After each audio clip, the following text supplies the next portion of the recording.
fall of Mace Windu is one of the strangest deaths in Star Wars because it is never actually confirmed. We see him lose a hand, struck by Force lightning, then thrown from a window, but we never see a body, a burial, or even a Force echo of death. That absence matters. Star Wars repeatedly treats confirmed deaths as ritual moments. Windu's fall is abrupt, silent, and unresolved. The question is not whether he fell. It is why the story never proves he died. Star Wars has a long history of characters surviving things that should have been impossible. Darth Maul was cut in half and fell down a reactor shaft, yet returned in the Clone Wars. Palpatine himself survived a reactor fall and planetary explosion. Even Luke Skywalker survived a massive drop in Cloud City. These are not accidents. The franchise establishes that falls are not death sentences. When Windu falls, the story uses the same visual language as survivals, not endings. That makes the uncertainty intentional, not accidental. If the filmmakers wanted Windu dead beyond doubt, they knew how to show it. Jedi deaths often include a Force release, a reaction from others, or ceremonial acknowledgement. Windu gets none of that. Even Order 66 victims receive clearer finality. This raises an uncomfortable possibility. Windu's death is assumed, not proven. The story moves on because the galaxy needs him gone, not because the Force confirmed his end. That difference reshapes how we read the moment entirely. This leads to the harder question. If Windu did not die immediately, then who actually killed him? The common answer is Palpatine, but the sequence tells a different story. Anakin Skywalker cuts off Windu's hand. That act removes Windu's defense and moral authority in the moment. Palpatine's lightning only works because Anakin intervenes. Legally, Palpatine strikes him. Morally, Anakin makes it possible. The fall itself finishes nothing. The betrayal already did. This matters because it reframes Anakin's fall. Anakin does not turn when he kneels as Darth Vader. He turns when he disarms Windu. Up to that moment, Palpatine is vulnerable. After it, Palpatine becomes untouchable. Windu represents the last functioning check on Sith power. Removing him collapses the system instantly. The tragedy is not that Windu loses. It is that he was right, and the galaxy chooses against him anyway. That brings us to why Palpatine needed Windu gone immediately. Windu was not just powerful, he was decisive. Unlike Yoda, Windu believed Palpatine was too dangerous to leave alive. He says this clearly. That line terrifies Palpatine more than any lightsaber. Windu understands political power as well as Force power. He is the only Jedi who openly treats the Sith as a governing threat, not a spiritual anomaly. That makes him uniquely dangerous. The duel itself reinforces this fear. In the Revenge of the Sith novelization, Palpatine is pressured, not dominant, during the fight. Windu's mastery of vapid feeds Sith aggression back on itself. This is not raw strength. It is structural advantage. Palpatine wins only when Anakin intervenes. That fact changes everything. If Windu were merely another Jedi, Palpatine would not need manipulation. He would simply overpower him. Instead, he engineers betrayal. Once Windu falls, the Jedi Order loses more than a warrior. It loses its enforcer. Windu is the Council's will made physical. He acts where others debate. With him gone, the Jedi leadership fractures instantly. Yoda retreats into strategy. Obi-Wan follows orders. No one replaces Windu's authority. That vacuum is catastrophic. Order 66 succeeds not because clones are perfect, but because no central figure remains to coordinate resistance. Now comes the question fans argue most fiercely. Could Windu have physically survived the fall? The answer is uncomfortable, but clear. Yes, it is possible. Jedi have used Force cushioning, telekinetic deceleration, and endurance techniques repeatedly. Windu already survived catastrophic injuries at Geonosis. Losing a hand is survivable. Coruscant's lower levels are dense with traffic platforms and structures. Survival would be unlikely, but far from impossible within Star Wars logic. Surviving the fall, however, creates a new problem. Windu would not hide. This is where his personality matters. Unlike Yoda or Obi-Wan, Windu is not suited for exile. He is confrontational, direct, and politically aware. If he lived, he would investigate, not mourn. He would expose Order 66, track Palpatine's consolidation, and draw attention to himself immediately. Survival would escalate the conflict, not delay it. That is why his survival terrifies the Empire. This leads to the final realization of this section. Whether Windu survived or not, the story treats him as too dangerous to exist. His fall removes judgment, not just strength. If he lived, the Empire would hunt him relentlessly.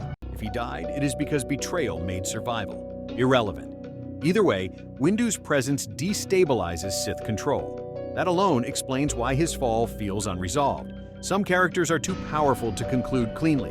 Windu is one of them. If Mace Windu survived, the next question becomes unavoidable. Why does the galaxy act as if he is gone? The answer is not weakness, it is chaos control. The Empire thrives on certainty. Declaring Windu dead stabilizes fear. A living Windu creates rumors, resistance, and doubt. Sith power depends on narrative dominance as much as Force dominance. Even uncertainty is dangerous. That is why the Empire never publicly confirms his death. Silence prevents martyrdom. Silence keeps hope unorganized. Some fans argue Windu would immediately confront Darth Vader if he lived. That instinct is understandable, but incomplete. Windu is not reckless. He understands shatter points, not brute force. Facing Vader too early would validate Sith power rather than dismantle it. Windu would observe first, learn how. Anakin changed. Study Imperial command chains. A Jedi who strikes too soon loses leverage. Windu would delay not out of fear, but calculation. This distinction matters because it reframes Windu's absence. If he survived, he would not rush into legend. He would become invisible by design, not hiding from danger, but hiding from detection. The Empire is strongest when it reacts. Windu understands this. He would avoid becoming a symbol until he could become a disruption. This explains why survival would look exactly like death from the outside. The most dangerous resistance leaves no footprints. Now comes the emotional fault line. Who had the chance to save Windu and didn't? The uncomfortable answer remains Anakin Skywalker. Not Palpatine, not the clones, Anakin. The moment he cuts Windu's hand, he chooses personal fear over institutional justice. That decision fractures the Jedi more than Order 66 ever could.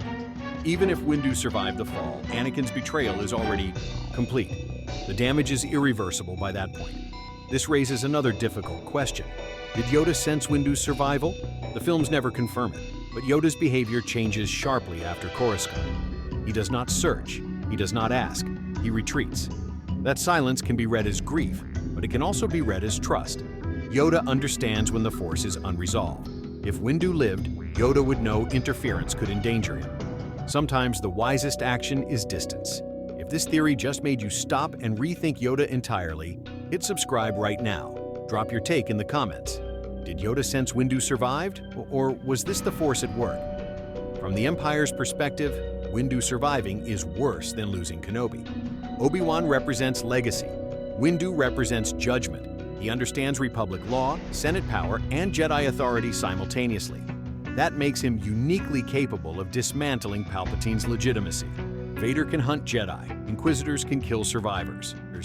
But Windu threatens the Empire's foundation, not its soldiers. That is why Imperial resources would prioritize erasing his trail completely. There is also a reason fans cannot let Windu go.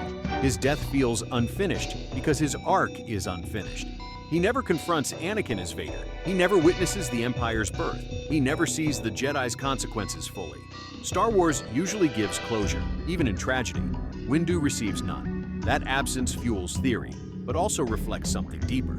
Some characters are removed not because their story ends, but because it is too disruptive to tell.